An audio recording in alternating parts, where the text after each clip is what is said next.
hermanos, tengamos una breve meditación de este Salmo 55. Vamos nuevamente al subtítulo o al título más bien de letras cursivas o letras pequeñas de este Salmo. Nos va a ayudar. Nos damos cuenta que este es un Salmo de David.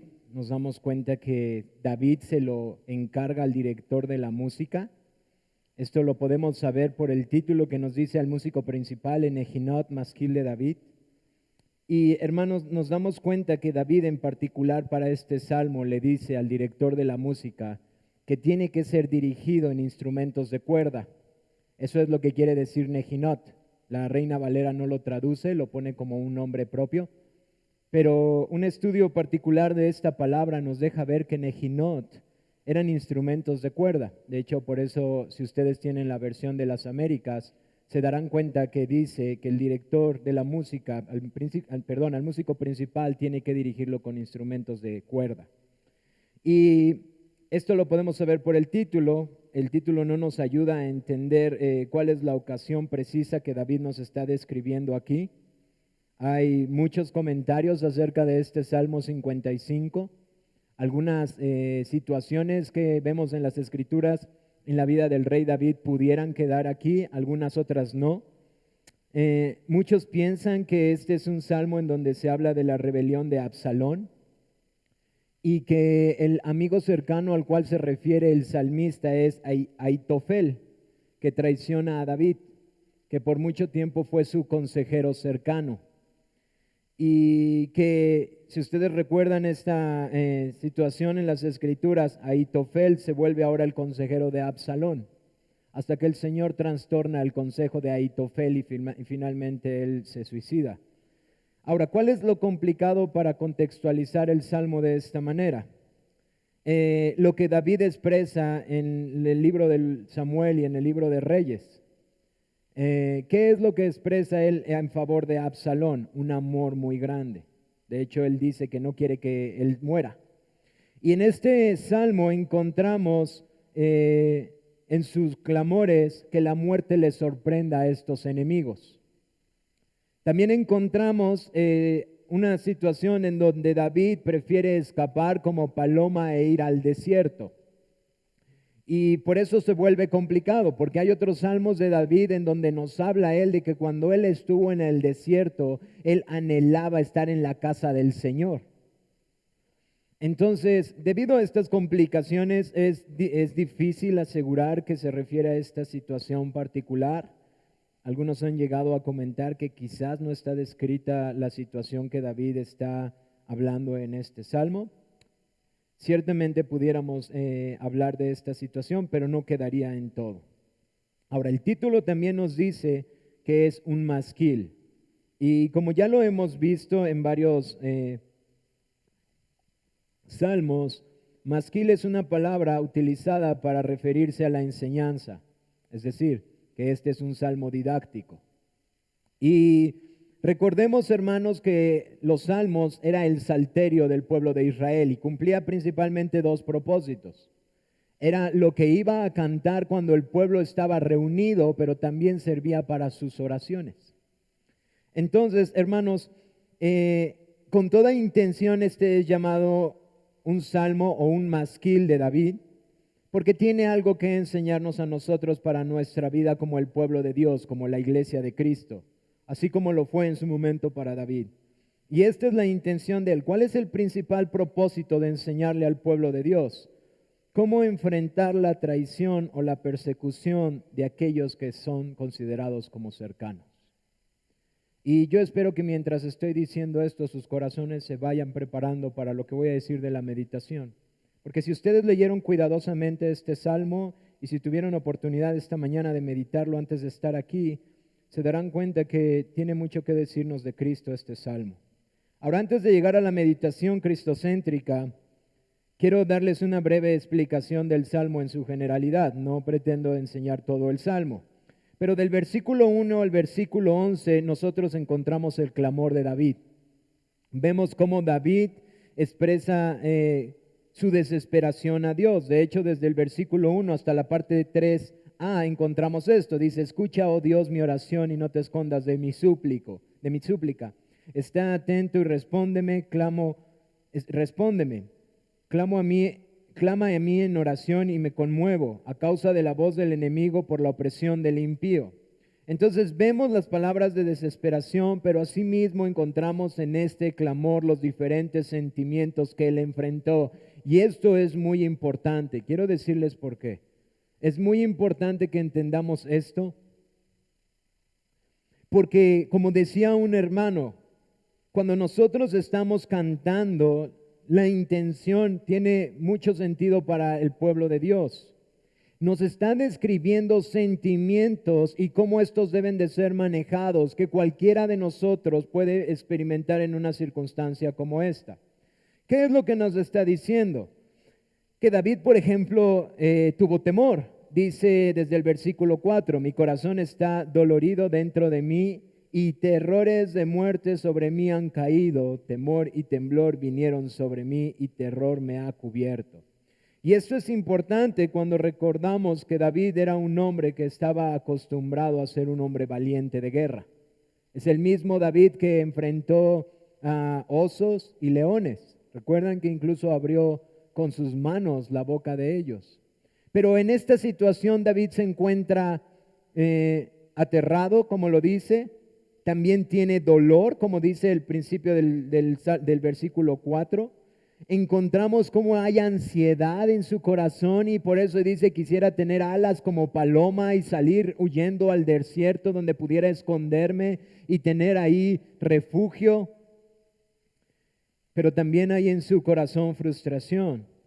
Dice en el versículo 9, destrúyelos, oh Señor, confunde la lengua de ellos, porque he visto violencia y rencilla en la ciudad. Día y noche la rodean sobre sus muros, e iniquidad y trabajo hay en medio de ella.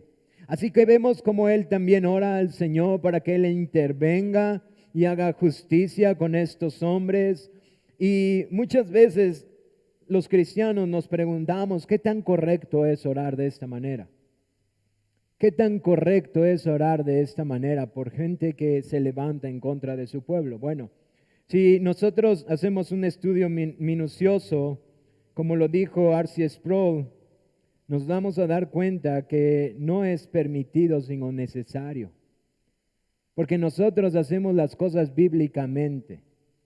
Y los salmos están llenos de estas oraciones imprecatorias en donde es demandada que la justicia de Dios sea exaltada en contra de los que se oponen al avance de su reino.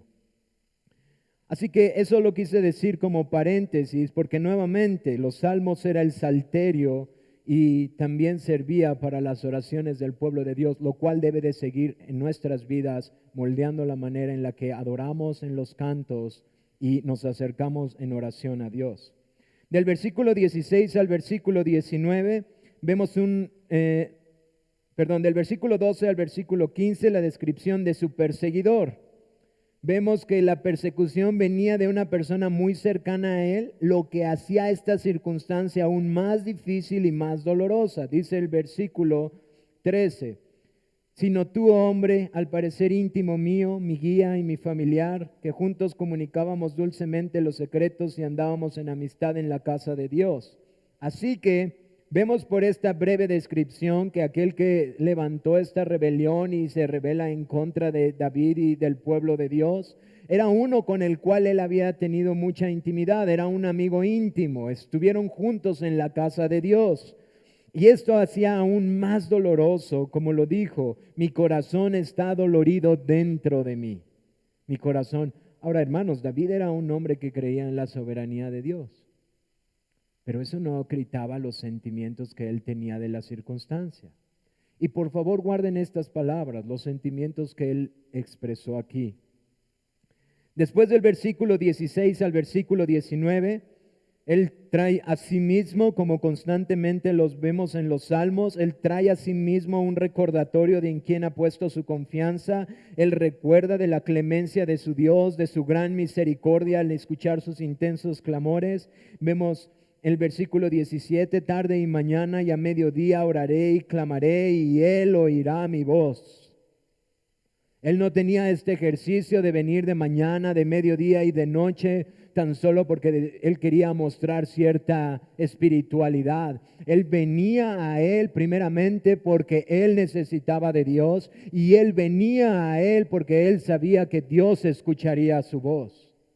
¿Cuánto cambia la necesidad y la manera de lo que estamos viviendo en cómo nos acercamos a Dios?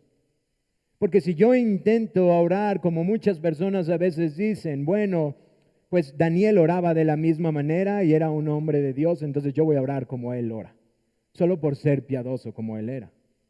No tiene sentido eso, hermanos, porque esto no es lo que está mostrando aquí David. Él está clamando día, noche y a mediodía porque él sabe que Dios lo escuchará. Y dice en el versículo 19, Dios oirá y los quebrantará luego, el que permanece desde la antigüedad, por cuanto no cambian ni temen a Dios. Él vuelve a recordar en su corazón que Dios escucha su oración y que responde. Y que responde. Por eso para David el ejercicio de la oración no era un ejercicio de futilidad, es decir, no era algo que nada más no tenía ningún sentido. Él sabe lo que está pasando, él sabe lo que está viviendo y él dice, yo iré a él y él oirá y él obrará. Y esto lo vemos constantemente en los salmos de David, hermanos. Yo espero que esto anime nuestros corazones a amar más la oración. Porque como bien recordaba nuestro hermano Hiram cuando concluyó la carta de Santiago, nuestro Señor Jesús cuando vino, hizo todo para que nosotros fuéramos movidos a con confianza a orar sabiendo que recibiremos. No a dudar, sino a creer que Él hará. Versículo 20 al 21 nos enseña una breve descripción de los impíos, cuán engañosos son sus caminos. Hermanos, guarden esto como sabiduría del Señor para ser sabios. Dice, extendió el inicuo sus manos contra los que estaban en paz con él, violó su pacto, los dichos de su boca son más blandos que mantequilla, pero guerra hay en su corazón. Suaviza sus palabras más que el aceite, mas ellas son espadas desnudas. Esto da mucha sabiduría a nuestras vidas. Esta es una descripción de aquel que era su cercano y ahora está describiendo cómo es aquel que no teme a Dios. Y yo espero que esto lo podamos guardar en nuestros corazones porque a veces tenemos personas tan cercanas que son impías, que no temen a Dios y olvidamos su condición. Y no nos dirigimos de manera sabia y prudente. Y finalmente del versículo 22 al 23 vemos nuevamente a David teniendo un suspiro al recordar la justicia de Dios en favor de sus redimidos. Y esto es extremadamente glorioso para la iglesia del Señor, porque dice, echa sobre Jehová tu carga y Él te sustentará, no dejará para siempre caído al justo. Una promesa de Dios para su pueblo, que David la toma para alabarlo y también para humillarse en oración. Ahora, hermanos, llevando este salmo a Cristo, quiero que rápidamente me acompañen a Isaías 53. Espero que sus corazones sepan a dónde voy y cómo he de aplicarlo. Porque es imposible leer este salmo y no recordar al varón de dolores. Isaías 53, versículo 3. Dice, despreciado y desechado entre los hombres, varón de dolores, experimentado y quebranto, y como escondido de él el rostro, fue menospreciado y no lo estimamos. ¿Quién más sino nuestro Señor Jesucristo, que fue entregado por su íntimo amigo? Entregado de la manera más afectuosa. ¿Recuerdan que hace 8 días nos dijo eso el hermano Andrés? Él fue entregado con la manera más afectiva. La manera más afectiva, como lo vemos por parte del apóstol, era un beso santo. Y de esta manera llega Judas y así entrega al Señor Jesucristo, a quien este besare, este es. Y lo entrega, pero no solamente lo entrega con la manera más afectuosa entre amigos, sino que también lo vende por el precio de 30 monedas de plata para ser asesinado como el peor de los malhechores. Y esto por el íntimo discípulo Judas, que caminó con él por 3 años. Ahora, ¿por qué les dije guarden esto en su corazón, guarden esto en su corazón? Porque Cristo Jesús, hermanos, esta es la doctrina de las Escrituras, nos dice que es 100% Dios y 100% hombre. Y como hombre, Él experimentó sentimientos de hombre. Él pasó como hombre cosas como hombre, cansancio, hambre. Él experimentó como hombre. Y hermanos, este salmo en particular nos habla de las cosas que probablemente él experimentó al ser traicionado por su amigo, Judas. Es decir, que nosotros tendemos en nuestra limitación humana al no entender cuán real es que él fuera varón de dolores. Y esto a veces hace, hermanos, que nuestro corazón pierda de vista cuán glorioso es el Cordero de Dios. Y yo espero que esto lo escuche la iglesia para animarse y lo escuche aquel que aún no viene a Cristo. Porque este es el tipo de cosas que Él como Dios decidió someterse a sí mismo voluntariamente para el perdón de pecadores miserables como ustedes y como yo. Él siendo Dios decidió en su plan eterno someterse como varón de dolores a esto. Él fue verdaderamente experimentado en quebrantos. De hecho, es tan precioso entender el varón de dolores porque las Escrituras nos dice que Él puede compadecerse de nosotros porque Él fue hecho según su semejanza a nosotros, a un hombre, pero sin pecado. Y si uno entiende que Él sabe lo que es ser traicionado y lo que es tener este temor de aquel hombre que se acercó y sentir el dolor y como dice David aquí, me duele muchísimo por lo que está haciendo este hombre. Hermanos, es verdad, Cristo sabía, como le dijo, haz lo que tienes que hacer, pero mejor te hubiera sido no nacer. Pero hermanos, estas son las cosas que nosotros no podemos comprender en su totalidad, pero que las Escrituras las revelan y que para nuestro corazón deben de estar afirmadas, porque al mismo tiempo que Cristo sabía eso, este es el hombre que estuvo con Él y que metió la mano en su pan y que comió con Él y que estuvo cercano. Hermanos, si nosotros no entendemos cuán difícil fue la traición de Judas, no vamos a entender la totalidad del varón que fue experimentado en quebrantos. Y hermanos, a veces nuestro corazón no alcanza a entender cuán glorioso y precioso es el sacrificio de nuestro Cristo, porque Él quiso hacer todo esto en favor de pecadores, para que hoy nuestros corazones le adoren y le exalten y le alaben por toda su obra que es majestuosa. Incluso el querer someter a que su amigo lo traicionara y lo entregara por 30 monedas de plata. Quiero leerles Matthew Henry lo que dice de esto. Podemos quizás encontrar un escondite para enemigos abiertos. ¿Quién puede escapar de la traición? Si nuestros enemigos se jactan orgullosamente de nosotros, nosotros animamos nuestras almas a resistir. Pero cuando aquellos que pretendían amarnos nos miran con desprecio, ¿a dónde iremos? Nuestro Señor bendito tuvo que soportar en su peor momento el engaño y la falta de la fe de uno de sus discípulos favorecidos. Miren, hermanos, Judas era uno de los 12 y aunque sabemos que dentro de esos 12 había todavía un pequeño grupo más cercano, él no fue como todos los demás seguidores, hermanos. Él fue uno de sus discípulos que se sentaba cuando él se sentaba a enseñarle. Y este fue el que lo traicionó. Y esto él quiso hacerlo voluntariamente en favor de nosotros. Así que esto nos ayuda a recordar cuán grande es el sacrificio y como dice el apóstol Pablo, cuán grande es el amor de Dios en que siendo aún pecadores Cristo murió por nosotros.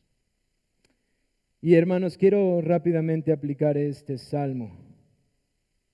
Porque al cantar este salmo, hermanos, podemos aplicarlo, como decía también Matthew Henry, a nuestros propios problemas, si es la ocasión.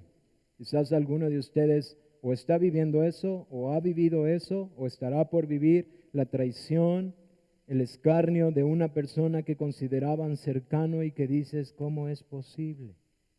¿Cómo es posible? Pero también nos ayuda a simpatizar con aquellos que están cerca de nosotros en nuestra amada iglesia, sabiendo que habrá fin a la indignación y a su ira, y que habrá salvación y alegría para aquellos que son perseguidos. Algo que podemos ver en este salmo es que esta situación es terrible, hermanos. Quizás muchos de nosotros, como yo, no la he vivido en esta manera. Pero lo que nos deja ver, hermanos, es que ante una gran adversidad, un gran clamor a Dios puede mucho más, mucho más. Este es el Dios que adoramos.